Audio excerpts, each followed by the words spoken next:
Welcome to G Fun Facts Online. As the nation of Angola approaches its golden jubilee of independence in 2025, it offers a profound story of struggle, survival, and the ongoing quest for a better future. The 50 years since it broke free from Portuguese colonial rule on November 11, 1975, have been a roller coaster of hope and tragedy. Today, we're going to dive deep into the three defining chapters of modern Angola: the fight for freedom, the devastating civil war that followed, and the massive undertaking of rebuilding a nation from its ashes. Angola's journey to self-rule wasn't a sudden event. It was a long, bloody struggle. Portugal's colonial presence dated all the way back to the 15th century, and for centuries it was defined by exploitation, forced labor, and the extraction of the region's immense natural resources. After World War II, a wave of anti-colonial spirit swept the globe, and it ignited the flames of nationalism in Angola. But this wasn't a unified front. The War for Independence, which kicked off in 1961, was fought by three distinct and competing nationalist groups. This division would haunt the nation for decades. First, there was the MPLA, the People's Movement for the Liberation of Angola. Formed in 1956, it was a Marxist-Leninist group, supported mainly by the Mbundu ethnic group and intellectuals in the capital, Luanda. Led by Agostinho Neto, it found powerful allies in the Soviet Union and Cuba.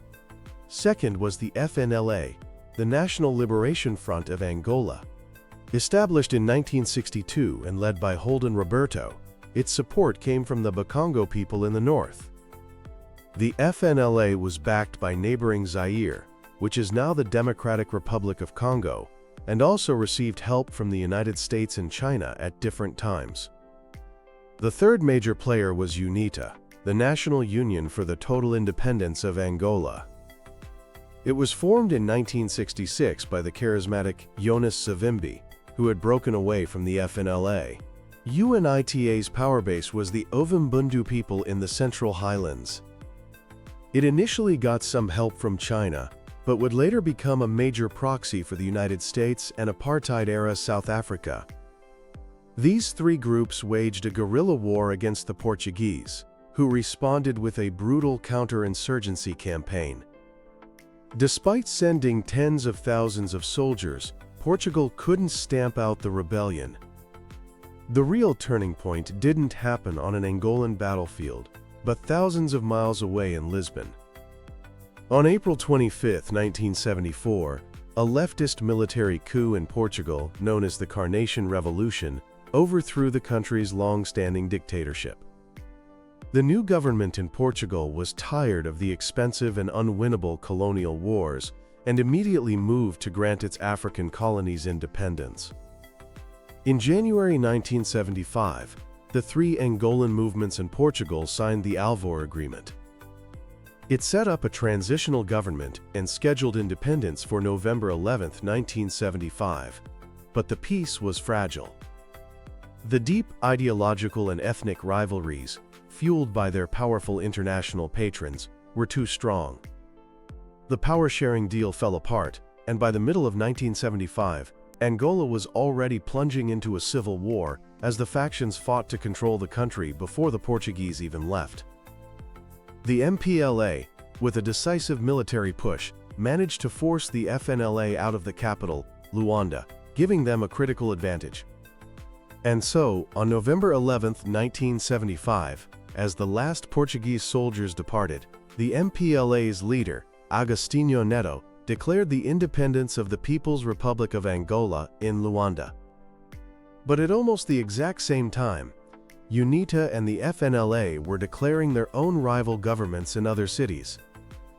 The dream of a united, independent Angola was dead on arrival, swallowed by what would become one of the Cold War's longest and most destructive proxy wars. The Angolan Civil War raged for an astonishing 27 years. It was a conflict defined by massive foreign intervention. The MPLA government was propped up by the Soviet Union and, crucially, by a huge deployment of Cuban troops. These Cuban soldiers were instrumental in pushing back an invasion by South Africa and Zaire, who were backing UNITA and the FNLA. On the other side, the United States, seeing the conflict as a Cold War battleground, funneled covert aid to UNITA, working alongside apartheid South Africa. The cost of this war was catastrophic. It's estimated that between 500,000 and 800,000 people were killed. More than 4 million people, a third of the population at the time, were forced from their homes. The nation's entire infrastructure was left in ruins. Roads, bridges, hospitals, schools, all destroyed.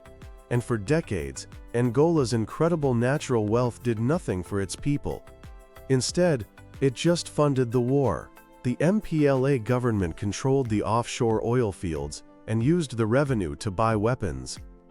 Meanwhile, UNITA controlled the diamond-rich areas in the interior, using so-called blood diamonds to finance its insurgency. There were attempts at peace. The Bisses Accords in 1991 led to a temporary ceasefire and the country's first-ever multi-party elections in 1992. The MPLA, now led by José Eduardo dos Santos, won with 49% of the vote. But UNITA's leader, Jonas Savimbi, who got 40%, refused to accept the results. He rejected the outcome and plunged the country back into war. Many consider the period that followed, from 1992 to 1994, to be the most brutal phase of the entire conflict. The end finally came on February 22, 2002.